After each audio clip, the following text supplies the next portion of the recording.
the hell are you doing? All right, guys, I think we're ready to lay this first track down. By the way, I gotta tell you, fellas, you have got what appears to be a dynamite sound. What is this? Somewhere in the distance, we heard the pounding of native drums. Was it in our minds? We don't know. Laughter and music. They're two candidates for universality. Every culture that we've discovered has music, and of course, everyone laughs, at least sometimes. Third thing to say is that both laughter and music are best when shared. Well, if I tell you I'm good, probably you will say I'm boasting. But if I tell you I'm no good, you know I'm lying. But, all right, going back to be truthful with you. Let's just put it this way. Laughter, of course, is very much a communal activity, and music, it is often the lubricant for social rituals. Goddamn nerds. I'm just kidding. We're all part of the tribe. Hey, friends. Damn it. Deep down, it's said, all people are alike. What that refers to, that in terms of basic emotions, we're all the same. That our languages might be different, cultures might be different, religious beliefs might be different, and the way we think might be different. But emotionally, we're all the same. And so, since the presumption is that all human brains are more or less alike, that human emotion must be universal as well.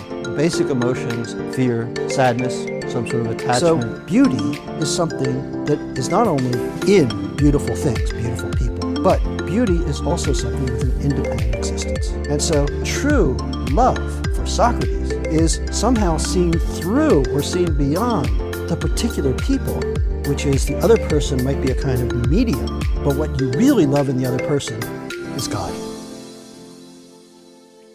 Now, it leaves open the question, why do you love other people? And even in Plato, there's this debate that goes on. Do you love someone because of their differences from you? Or do you love someone because they're the same as you? And of course, there's lots of research these days, and the answer seems to be both.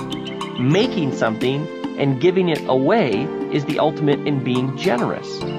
But it's about something more central to what it means to be human. It's about desire. It's about the thief finding something they'll desire more than stealing. You thought taking things for free was a rush? Try giving free food to someone who's starving. The writer of Ephesians understands that to tell the thief not to steal and leave it at that doesn't have a very high chance of being helpful. The thief will be left with a battle on their hands that will pit them against their craving. Whatever it is that has its hooks in you, you will never be free from it until you find something you want more. It's not about getting rid of desire. It's about giving ourselves to bigger and better and more powerful desires. What are you channeling your energies into? Because they will go somewhere. If they don't go into a few select, disciplined pursuits that you are passionate about and are willing to give your life to, then they'll dissipate into all sorts of urges and cravings that won't even begin to bring the joy that the one thing could. You are crammed full of the madness of the gods, and you will end up giving the force of your being to something. Maybe it's as simple as asking God to show it to you, to give it to you, to make you aware of it. So what all this amounts to is that there is a lot to say about human emotionality, and one of the most glorious things to say is that humans are capable of emotions that take in the entire universe.